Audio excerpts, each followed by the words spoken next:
तो स्टार्ट करते हैं। आज हमारा जो चैप्टर है उसका मेन काफी इंपॉर्टेंट टॉपिक है, दैट इज एंजाइम्स। आप सभी बच्चों ने एंजाइम्स का नाम सुना होगा। सभी बच्चों ने, क्या होते हैं एंजाइम्स? जो आज तक हम पढ़ते आए हैं एंजाइम्स को, वो क्या हमने पढ़ा है कि हमारे अंदर जितना भी मेटाबॉलिज्म हो रहा है, whether that is catabolism, that is anabolism, दो तरह का था जो आपको मैंने कल बताया था। किसी भी तरह का हो रहा हो, उसको प्रोसीड करने में कुछ बायो कैटालिस्ट, कैटालिस्ट वर्ड तो सभी ने सुना होगा केमिस्ट्री में, what are catalyst. In the same way हमारी बॉडी के अंदर जितने भी रिएक्शंस होते हैं उनको परफॉर्म करते हैं एंजाइम्स। एंजाइम्स जो है किस तरह से क्या करते हैं, क्या वो स्पीड अप करते हैं या रिएक्शन को स्टार्ट करते हैं, क्या करते हैं, वो आज हम इस टॉपिक में डिस्कस करेंगे। तो स्टार्ट करते हैं with this. Enzymes are water soluble, colloidal organic macrobiomolecules which are wholly or partially proteinaceous। यहाँ बहुत ही अच्छी डेफिनेशन दे रखी है, आप अपनी एनसीईआरटी से भी इसको देख सकते हैं और आप यहाँ से भी इसको देख सकते हैं। एंजाइम्स क्या है? वाटर सॉल्युबल होते हैं और दीज आर कोलोइडल ऑर्गेनिक मैक्रोबायोमोलिक्यूल्स, बड़े बड़े मॉलिक्यूल्स हैं ये, विच आर होली और पार्शियली प्रोटीनेशियस इन नेचर।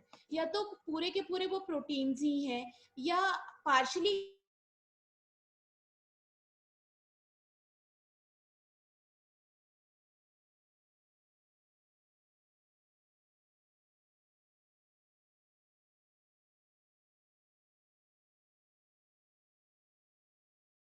थी। एंजाइम्स क्या है? These are water soluble colloidal organic macrobiomolecules which are wholly or partially proteinaceous in nature। इस लाइन का मीनिंग है कि वो काफी बड़े बड़े मॉलिक्यूल्स हैं जो वाटर में सोल्यूबल हैं और कोलोइडल नेचर होती है इनकी। और सबसे इंपॉर्टेंट यहाँ पे है विच आर होली और partially proteinaceous in nature. Holi और पार्शली का मतलब या तो पूरा का पूरा वो प्रोटीन ही होगा, या फिर पार्शली वर्ड इसलिए कहा कि प्रोटीन प्लस कोई और भी उसमें मॉलिक्यूल एडेड होगा। प्रोटीन प्लस अदर आयंस या अदर मॉलिक्यूल्स भी उसमें एडेड हो सकते हैं। These are biological in origin, living organism के अंदर ही इनकी फॉर्मेशन होती है। प्रोड्यूस्ड इन माइक्रो अमाउंट्स, मतलब इनकी जब प्रोडक्शन होता है आपकी बॉडी में या किसी भी लिविंग ऑर्गेनिज्म की बॉडी में, जब इनकी फॉर्मेशन होती है तो बहुत ही कम अमाउंट में ये बनते हैं। And they are capable of catalysing specific biochemical reactions under specific conditions of temperature and pH. अब यहाँ पे क्या मीनिंग है? ये कह रहे हैं कि ये किसी ना किसी स्पेसिफिक बायोकेमिकल रिएक्शन को कैटालाइज करते हैं। मींस ऐसा नहीं है कि एक एंजाइम सारे रिएक्शंस को कैटालाइज कर देगा, एक एंजाइम एक स्पेसिफिक रिएक्शन को ही कैटालाइज कर सकता है। और इनकी वर्किंग के लिए यहाँ पे दो कंडीशन है। यहाँ पे ये तभी वर्क करेंगे जब इनको प्रॉपर टेम्परेचर मिलेगा या प्रॉपर पीएच मिलेगी।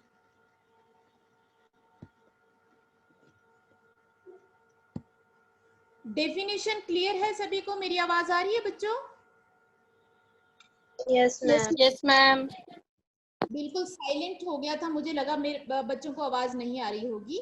डेफिनेशन में आपको कम से कम 10 पॉइंट दे रखे हैं इसमें कि ये क्या है। बायो मैक्रोमोलिक्यूल्स हैं, प्रोटीनेशियस हैं। प्रोटीनेशियस भी फुली प्रोटीनेशियस भी हो सकते हैं, पार्शियली प्रोटीनेशियस भी हो सकते हैं, हो सकता है कुछ और पार्ट भी उनके साथ एडेड हो। वो एक पर्टिकुलर कंडीशन पे ही वर्क करते हैं, पर्टिकुलर रिएक्शन को ही परफॉर्म करते हैं। हमारे लिविंग ऑर्गेनिजम्स के अंदर ही इनकी फॉर्मेशन होती है, कोलोइडल इनकी नेचर होती है। तो इसमें 10 पॉइंट दे रखे हैं एक डेफिनेशन के अंडर। ठीक है, मैं आगे कंटिन्यू करती हूँ। जिन बच्चों ने वीडियो ऑफ कर रखा है, वीडियो ऑन करके रखें सभी बच्चे एक तो। ठीक है, आगे बात करते हैं हम इसकी डिस्कवरी पे आ जाते हैं कि इसकी डिस्कवरी कैसे हुई थी एंजाइम्स की।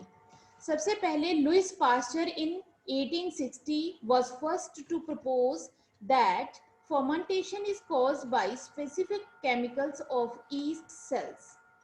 ठीक है, इसने सिर्फ इतना ही बताया था, इसने एंजाइम नहीं बताया, बट इसने बताया कि फर्मेंटेशन जो है, जो होती है प्रोसेस, वो ईस्ट कुछ स्पेशल केमिकल सिक्रीट करती, जो ईस्ट है वो कुछ ना कुछ केमिकल सिक्रीट करती है, जिसकी वजह से फर्मेंटेशन की प्रोसेस होती है। हालांकि वो ये नहीं बताया कि उसने कि ये केमिकल्स क्या होते हैं, बट इट मीन्स उसको पता चल गया था कि ईस्ट, आप किसी भी मीडियम में, आप मान लो ये मीडियम लिया, आपने यहाँ पे क्या रखा है, शुगर रख ली है, सुक्रोज रखा, कोई और शुगर रख ली, और उसमें आपने क्या डाल दिया, ईस्ट डाल दिया।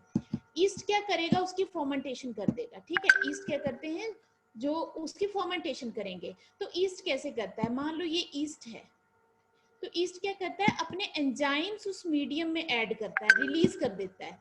कि अगर मान लो यहाँ पे मैं मान के चलूँ ये ईस्ट है, तो ईस्ट क्या करेगा, अपने एंजाइम इस मीडियम में रिलीज कर देगा, और उसके एंजाइम शुगर की डाइजेशन परफॉर्म कर देंगे। अब जो डाइजेस्टेड प्रोडक्ट्स होंगे उनको ईस्ट एब्जॉर्ब कर लेगी बाद में।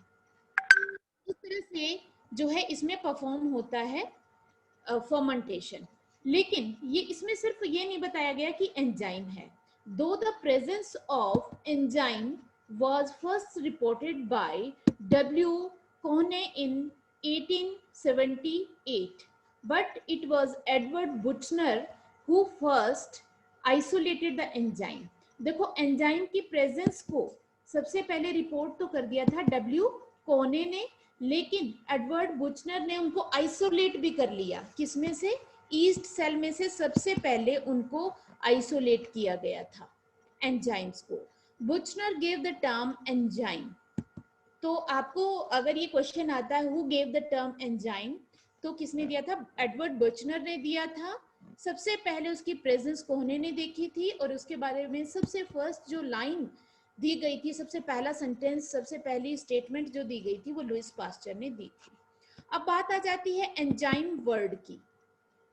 ये ग्रीक वर्ड से मिलके बना हुआ है, that is en mean in, जाइमा मीन ईस्ट, मीन ईस्ट के अंदर कुछ है ये, तो इसी से इसका नाम पड़ा था इन एन एंजाइमा, एन मीन इन, एंजाइमा मीन ईस्ट।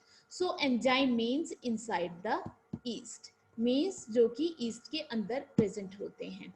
तो इस तरह से फर्स्ट जो है, जो डिस्कवरीज में ये इवेंट उसके सबसे पहले हुए थे। अब आगे कंटिन्यू करते हैं हम, एक मिनट।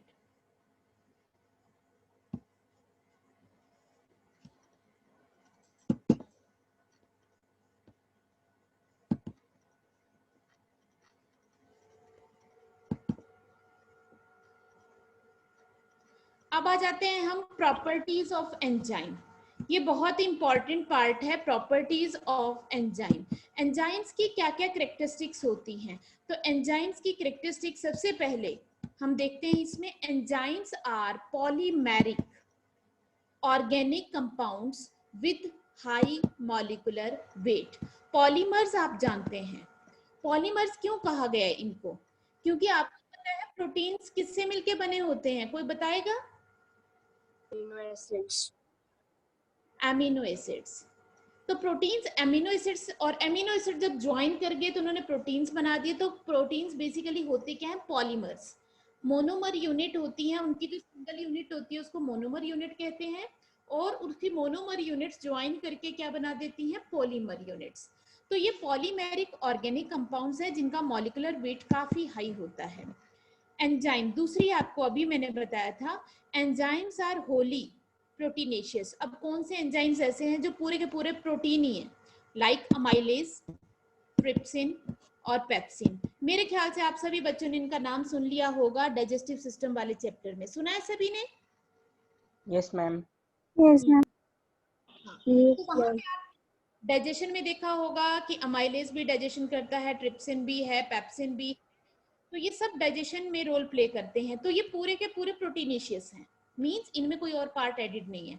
या फिर ये पार्शियली प्रोटीनेशियस भी हो सकते हैं, जैसे जिनमें कुछ और पार्ट भी ऐड हो या कोई और कंपोनेंट भी हो, like hexokinase, ATPase, catalase, succinate hydrogenase. तो ये प्रोटीनेशियस है इन केमिकल कंपोजिशन, लेकिन कुछ ऐसे भी हैं जिनमें प्रोटीन पार्ट है ही नहीं। अब ये आता है आपको ज्यादातर नीट में, ये वाला पार्ट, ये नीट में जरूर पूछते हैं। कोई ऐसे एंजाइम का एग्जांपल जिसमें प्रोटीन होता ही नहीं है, तो वो है राइबोजाइम एंड आरएनएज पी। ये दो नॉन, राइबोजाइम और आरएनएज पी, ये दोनों के दोनों नॉन प्रोटीनेशियस हैं, इन विच, जिनके अंदर आरएनए एक कैटालिस्ट का काम करता है। ध्यान रखना यहाँ पे आरएनए कैटालिस्ट का काम करेगा यहाँ पे, तो यहाँ पे प्रोटीन पार्ट नहीं मानेंगे हम, क्योंकि यहाँ पे सिर्फ जो कैटालिस्ट का काम करता है वो आरएनए ही करेगा। अब बात आ जाती है नेक्स्ट पॉइंट पे, हम आ जाते हैं enzymes are required in micro amounts. ये आपने इंपॉर्टेंट याद रखना है, जो एंजाइम्स होते हैं बहुत ही कम अमाउंट में रिक्वायर्ड होते हैं और इनको बार बार यूज किया जा सकता है। जब एक बार ये सबस्ट्रेट से प्रोडक्ट बना देते हैं, उसके बाद इनको दोबारा से यूज किया जाता है, अगेन एंड अगेन इनकी यूटिलाइजेशन होती है। नेक्स्ट पॉइंट पे आते हैं, enzymes are biological in origin as are always produced in by the living cells। इनका ओरिजिन बायोलॉजिकल है क्योंकि इनकी फॉर्मेशन जो है वो लिविंग सेल के अंदर ही होती है। दैट इज वाई मैंने पहले भी आपको बताया था बायोलॉजिकल ओरिजिन क्या होता है। अब आगे आ जाते हैं हम नेक्स्ट पॉइंट पे, these always have three dimensional tertiary structure। इनका स्ट्रक्चर अब आपने याद रखना है। अब एक पॉइंट मैं बहुत इंपॉर्टेंट बोल रही हूँ, सभी बच्चों को वो पॉइंट याद रखना है। क्या, कई बार आपसे पूछा जाता है कि जो हमारी नेचर है, हमारे जो लिविंग ऑर्गेनिजम्स हैं सारे, उनमें कौन सा सबसे ज्यादा प्रोटीन कौन सी फॉर्म में प्रेजेंट होता है। Mean in all living system which structure of protein is present in most of the numbers। सबसे ज्यादा नंबर में that is tertiary structure, क्योंकि एंजाइम बहुत ज्यादा प्रेजेंट होते हैं लिविंग ऑर्गेनिज्म में, जो कि टर्शरी स्ट्रक्चर समझ गए थे। एक ये चेन, ये अपने आप ऊपर फोल्ड हो गई, that is known as tertiary structure, जो उस दिन आपको बताया था। ठीक है, these have three dimensional tertiary structure maintained by hydrogen bonds, ionic bonds, disulphide bonds and hydrophobic forces of attraction.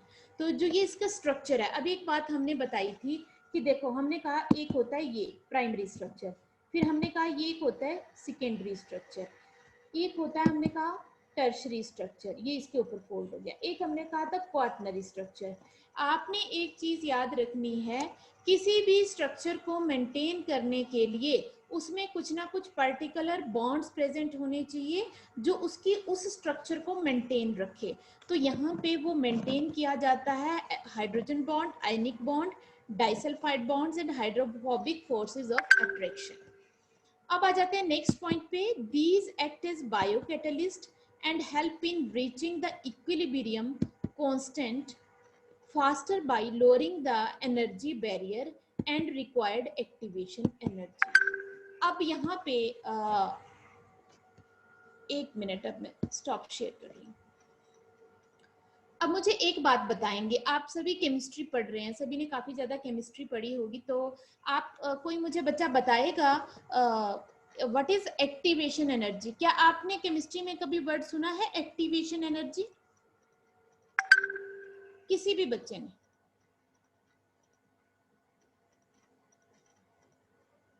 नहीं सुना हुआ? गर्दन तो हिला दें। हाँ, गर्दन बहुत जल्दी हिलेगी सबकी। यस, ये एक काम है जो आप बहुत जल्दी करते हैं, है ना? ठीक है, एक्टिवेशन क्या एनर्जी होती है? देखो, हम आपने केमिकल रिएक्शन, तो अब ये नहीं कहेंगे, ये नहीं पता हमें। Reactants combine to form products, reactant एक दूसरे के साथ रिएक्ट करते हैं और एक प्रोडक्ट बनाते हैं, ये तो सबने सुना होगा, है ना? अब आप मना नहीं करेंगे कोई भी कि नो मैम, ये मत कर देना आप। ओके, सभी ने सुना है। अब हम बायो में जब बात करते हैं, हम कहते हैं substrates, they combine to form product. लेकिन अब सबस्ट्रेट क्या है? दो अलग अलग मॉलिक्यूल्स हैं, उनको ज्वाइन करना, उनको क्लोज लाना, क्लोज लाने का काम करता है एंजाइम। क्योंकि कोई भी प्रोडक्ट तब बनता है जब दो मॉलिक्यूल्स आपस में उनके बॉन्ड्स बने। पुराने बॉन्ड्स या तो टूटे या नए बॉन्ड्स बने, तब कोई प्रोडक्ट बनेगा। लेकिन ये तब होगा जब वो थोड़ा क्लोज आएंगे। कहीं पे भी मीडियम में क्लोज उनको लाने का काम करते हैं एंजाइम्स। तो मींस जो स्टार्टिंग वाली एनर्जी है, जो किसी भी रिएक्शन को स्टार्ट होने के लिए चाहिए, that is known as activation energy. बहुत सारे जो रिएक्शंस है इसीलिए प्रोसीड नहीं हो पाते जब तक उनको वो एक्टिवेशन एनर्जी ना मिले। तो एंजाइम का काम क्या है? एंजाइम उस एनर्जी को कम कर देता है, मतलब उस रिक्वायरमेंट को कम कर देता है, क्योंकि ये खुद रिएक्टेंट्स को या सबस्ट्रेट को पास में लाता है ताकि उनके बीच में बॉन्ड फॉर्मेशन की प्रोबेबिलिटीज बने। जब वो बॉन्ड्स क्लोज में आएंगे तभी उनके बीच में बॉन्ड बन पाएंगे, तो वो काम करता है एंजाइम। तो activation energy, it is the energy required to start a chemical reaction, which is, ये बहुत ज्यादा होती है लेकिन इसको कम कर देते हैं एंजाइम्स। मींस एंजाइम अगर है तो एक्टिवेशन एनर्जी ज्यादा नहीं चाहिए, वो अपने आप कर देगा। तो आपको पता चलेगा इनकी एफिशिएंसी, मैं आपको एग्जांपल दूंगी एंजाइम की एफिशिएंसी कितनी ज्यादा होती है। अच्छा, मैं एक आपको एग्जांपल देती हूँ कि आप अगर दूध से दही बनाना चाहते हैं, that is a chemical reaction. आप दूध को ऐसे ही छोड़ दें तो क्या होगा? वो रिएक्शन प्रोसीड होगा, कभी दही बनेगा उसका? आपने देखा होगा गर्मियों में बन भी जाता है, आप दूध को छोड़ दे बाहर बन जाता है। इट मीन्स आप अगर वो कर्ड ना भी डालें ना बीच में तब भी बन सकता है, क्योंकि हमारे एनवायरमेंट में भी ऐसे बैक्टीरिया प्रेजेंट है that can convert it into curd, they can convert. But अगर आप नॉर्मल आज की कंडीशन में इस टेम्परेचर पे छोड़ें, आप 2 दिन छोड़ के रखें तो वो नहीं हो पाएगा, क्योंकि बिकॉज ऑफ लो टेम्परेचर वो एंजाइम वर्कआउट नहीं कर पा रहे हैं। वर्कआउट नहीं कर पा रहे हैं तो प्रोडक्ट नहीं बन पा रहा।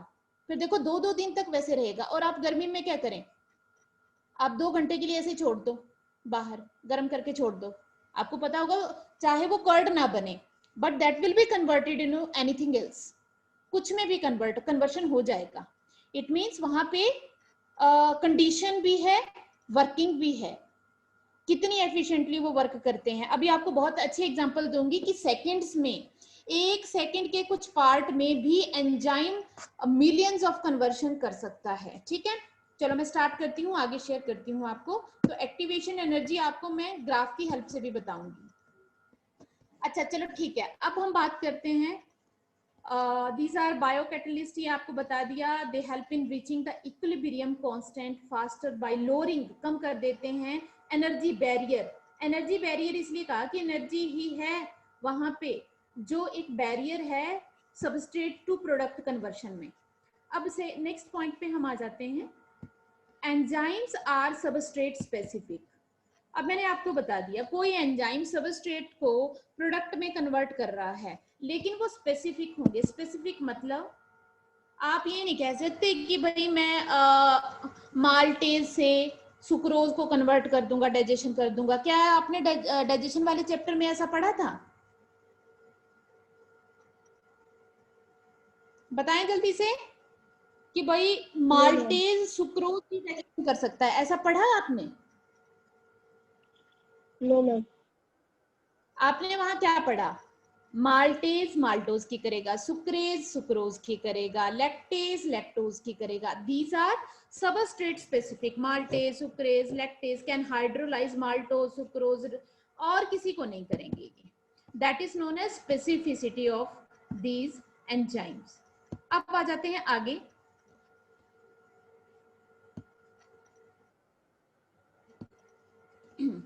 some enzymes are temperature specific. अभी एग्जांपल दिया मैंने। each enzyme is most active at a specific temperature called optimum temperature. अब वो optimum temperature एवरेज दे रखा आपको एक, जिसमें मैक्सिमम एंजाइम्स एक्टिव होते हैं, that is 37 degree Celsius for amylase enzyme. Amylase 37 degree Celsius पे बहुत एक्टिव होता है। ऑप्टिमम टेम्परेचर की रेंज 25 टू 40 डिग्री सेल्सियस होती है। तो आप देख सकते हैं आपकी बॉडी की टेम्परेचर एक बहुत ऑप्टिमम टेम्परेचर है जिसपे आपके बॉडी के मैक्सिमम एंजाइम वर्क करते हैं। ये क्लियर है सभी को ये वाला? अच्छा, मैं आपको एक एग्जांपल देती हूँ अभी, एक मिनट। एक 12th क्लास में मैं आपको एक एग्जांपल देती हूँ। हम कहते हैं टेम्परेचर एक बहुत इंपॉर्टेंट फैक्टर होता है क्योंकि ये हमारे मेटाबॉलिज्म को अफेक्ट करता है। मेटाबॉलिज्म को टेम्परेचर कैसे अफेक्ट करता है? क्योंकि एंजाइम की काइनेटिक्स वर्ड सुना हुआ होगा सभी ने। अरे हमारे चैंप है तुम फिजिक्स में, केमिस्ट्री में, बायो तो तुम्हें कम आती है, तुम फिजिक्स केमिस्ट्री पढ़ते हैं सारे के सारे, बहुत अच्छी। अच्छा, तो उसमें क्या है, जो काइनेटिक्स वर्ड यूज होता है that is for the activity, movement, कितनी मूवमेंट है, कितनी एक्टिवनेस है। तो एंजाइम की एक्टिविटी को टेम्परेचर अफेक्ट करता है। अब हमने कहा कि एक पर्टिकुलर टेम्परेचर में एंजाइम वर्क करते हैं। अब मैं आपको एक एग्जांपल देती हूँ। स्नो लिपर्ड्स कहाँ पाए जाते हैं, को बताएगा मुझे? General common sense, general knowledge तो अच्छी होगी सबकी, बताएं। स्नो लिपर्ड्स कौन से एरियाज में पाए जाते हैं? अब ये मत तो कहना कि स्नो होती है जहाँ, कहाँ पे? Cold region. Cold region. ठंड नहीं बतानी है, बर्फ नहीं बताई, अब ठंडा बता दो। अब मैं आपको कह रही हूँ कि जैसे हम कहते हैं हिमालयन रीजन, हिमालयन रीजन्स में स्नो लिपर्ड्स पाए जाते हैं, लेकिन स्नो लिपर्ड्स हरियाणा में क्यों नहीं पाए जाते? मैम टेम्परेचर की वजह से। क्या हो गया? टेम्परेचर को छुप जाएगा मैम कहीं? मैम टेम्परेचर अगर ज्यादा होता है तो हीट को ट्रैप कर लेते हैं वो, इसलिए ठंडी एरिया में रहते हैं। अच्छा देखो, अब हम एंजाइम पढ़ रहे हैं तो हम एंजाइम के अकॉर्डिंग कहेंगे। जो स्नो लिपर्ड के एंजाइम है उसकी बॉडी के, they are well adapted to low temperatures. वो अपनी maximum functioning low temperature means environment जहां पे कम है वहां पे भी वो बहुत अच्छे ढंग से, हालांकि ऐसा नहीं है कि स्नो लिपर्ड का बॉडी का टेम्परेचर बहुत ही मतलब कम ही होगा, ऐसा कुछ नहीं है, उसका भी एक टेम्परेचर है, बट वो उस एनवायरनमेंट के अकॉर्डिंग वेल अडेप्टेड एंजाइम्स हैं। लेकिन अगर आप उनको टेम्परेट एरियाज में ले आते हो जहां पे टेम्परेचर ज्यादा है, तो वहां पे वो एंजाइम मेटाबॉलिज्म को प्रॉपरली नहीं करवा पाएंगे, तो सरवाइव नहीं कर पाएगा। अगर आप लिपर्ड को ले भी आते हो वहां से कहीं, आपने देखा होगा मैंगो ट्रीज जो है जर्मनी जैसी कंट्रीज में, कोल्डन रीजन्स में नहीं पाए जाते mango trees, because the enzyme present in their systems, in their cells, work more efficiently in the temperate areas, not in the colder countries. तो मतलब एंजाइम के ऊपर आपकी सारी फंक्शनिंग जो है वो डिपेंडेंट है। अच्छा, आपकी मीटिंग का टाइम जो है मेरे ख्याल से कंप्लीट हो रहा है, तो दूसरा लिंक मैम ऐसे ही है, रीमा मैम,